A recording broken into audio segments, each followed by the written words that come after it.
ગુજરાતમાં છેલ્લા ઘણા સમયથી વાતાવરણમાં પલટો આવી શકે તેવી સંભાવનાઓ વ્યક્ત કરવામાં આવી છે, પરંતુ હવે હવામાન નિષ્ણાંત પરેશ ગોસ્વામી દ્વારા ફરી એક વખત ગરમીનો નવો રાઉન્ડ આવી શકે છે તેવી શક્યતાઓ પણ ક્યાંક વ્યક્ત કરવામાં આવી છે। જો વાત કરવામાં આવે છેલ્લા થોડા સમયની, તો ગુજરાતમાં માવઠાની શક્યતાઓ વ્યક્ત કરવામાં આવી હતી અને એ જ પ્રમાણે ડાંગના ઘણા બધા વિસ્તાર છે કે જેમાં માવઠું પડ્યું પણ હતું, પરંતુ ક્યાંક હવે ગરમી છે તે વધી શકે એવી સંભાવનાઓ પણ ક્યાંક દેખાઈ રહી છે। આ વિષયને લઈને હવામાન નિષ્ણાંત પરેશ ગોસ્વામી શું કહી રહ્યા છે તે સાંભળીએ। નમસ્કાર મિત્રો, ખાસ કરીને આજના વિડીયોમાં આપણે પવનની દિશા, પવનની ઝડપ અને ઊંચું તાપમાન, હીટવેવ અને આ તાપમાનમાંથી આપણે ક્યારે રાહત મળશે, કેટલા દિવસ એટલું ઊંચું તાપમાન જોવા મળશે, આ વિશેની સંપૂર્ણ માહિતી આપવાની છે। સૌપ્રથમ હું આપને એ જણાવી દઉં કે આવતીકાલે હું આવી રહ્યો છું હળવદ, ત્યાં આપણે બધાએ મળવાનું છે। આવતીકાલે હળવદની અંદર બજરંગ હાઈટેક નર્સરી નામથી એક નર્સરીના ઓપનિંગ નિમિત્તે આવી રહ્યું છું અને આ ઓપનિંગની અંદર આપ સૌને પણ પધારવા માટે મારું ભાવભર્યું જાહેર આમંત્રણ છે।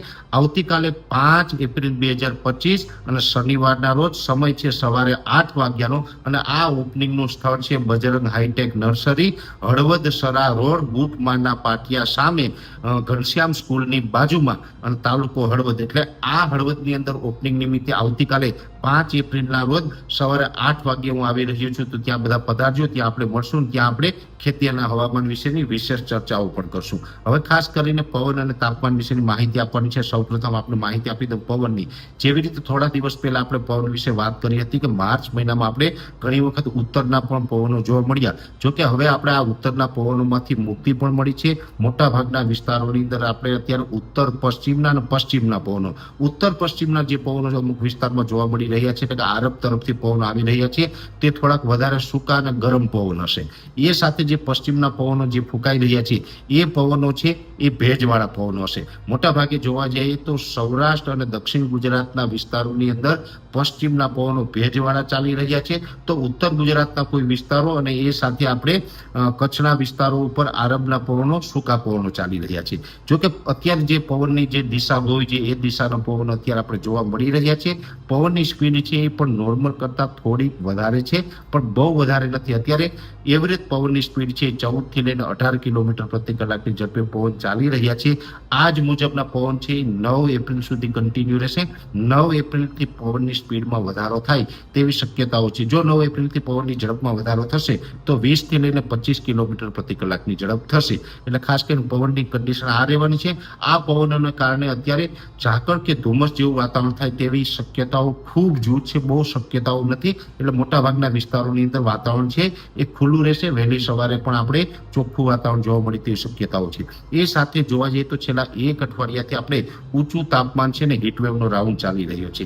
જેવી રીતે આપણે આગાહી મૂકી હતી એ મુજબ કે એપ્રિલ મહિનાનું પહેલું અઠવાડિયું છે તેમાં ઊંચું તાપમાન રહેવાનું છે, તેમાં આપણે તાપમાનમાંથી રાહત નથી મળવાની। એવી રીતે અત્યારે જોવા જઈએ તો મોટા ભાગના વિસ્તારોની અંદર એવરેજ તાપમાન છે એ 40 થી લઈને 42 ડિગ્રીની રેન્જમાં ચાલી રહ્યું છે, તો આઇસોલેટેડ એરિયાની અંદર 42.5 થી લઈને 43 ડિગ્રી સુધી પણ અમુક દિવસોની અંદર તાપમાન નોંધાઈ રહ્યું છે।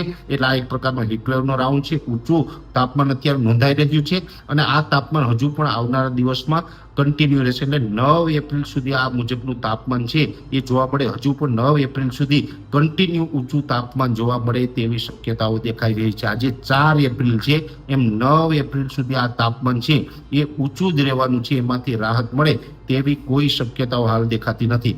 એવરેજ જ્યારે આપણું તાપમાન છે એ 40 અને 40 પ્લસ હોય એટલે આપણે આકરા તાપનો સામનો કરતા હોય છે। સામાન્ય રીતે જોવા જઈએ તો અત્યારે એપ્રિલ મહિનાનું પહેલું અઠવાડિયું છે, માર્ચ મહિનો પણ આપણે ગરમ રહ્યો છે, માર્ચ મહિનામાં પણ આપણે ઊંચા તાપમાનનો સામનો કર્યો, પણ માર્ચ મહિનાની અંદર જે આપણે ઉત્તરના પવનો હતા જેને કારણે આપણે વહેલી સવારે અને મોડી રાત્રે થોડુંક ઠંડુ હવામાન જોવા મળતું હતું, પણ હવે ઉત્તરના પવનો છે એ લગભગ જોવા મળે તેવી શક્યતાઓ નથી, જેને કારણે હવે આપણે લઘુત્તમ અને મહત્તમ તાપમાન બંને ઊંચા રહેવાના છે।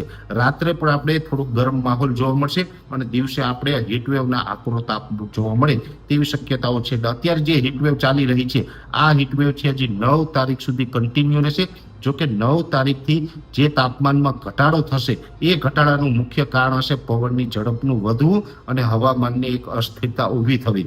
પવનની ઝડપ વધશે અને હવામાનમાં અસ્થિરતા ઊભી થશે, જેને કારણે 9 થી લઈ અને 15 એપ્રિલ દરમિયાન તાપમાન ઘટી અને અત્યારે જે તાપમાન ચાલી રહ્યું છે એમાં 2 થી 3 ડિગ્રી અને અમુક વિસ્તારની અંદર 4 ડિગ્રી સુધીનો ઘટાડો થશે. એટલે 9 થી 15 તારીખ વચ્ચે આપણે થોડોક રાહત મળશે, તાપમાનમાં ઘટાડો નોંધાશે. બાકી અત્યારે આપણે તાપમાન કન્ટિન્યુ ઊંચું તાપમાન જે 40 થી 43 ડિગ્રીની રેન્જમાં ચાલી રહ્યું છે એ જ મુજબનું તાપમાન ચાલશે. અને 9 થી 15 તારીખ દરમિયાન જે તાપમાન ઘટશે એ 2 થી લઈને 4 ડિગ્રી હશે અને અમુક વિસ્તારમાં 5 ડિગ્રી સુધી પણ ઘટી શકે છે. પણ 15 તારીખથી ફરીથી પાછો હીટવેવનો રાઉન્ડ છે કન્ટિન્યુ થઈ જશે. આ રીતે આપણે સંપૂર્ણપણે જે એપ્રિલ મહિનો છે એ હીટવેવ અને ઊંચા તાપમાન વચ્ચે પસાર કરવાનો છે.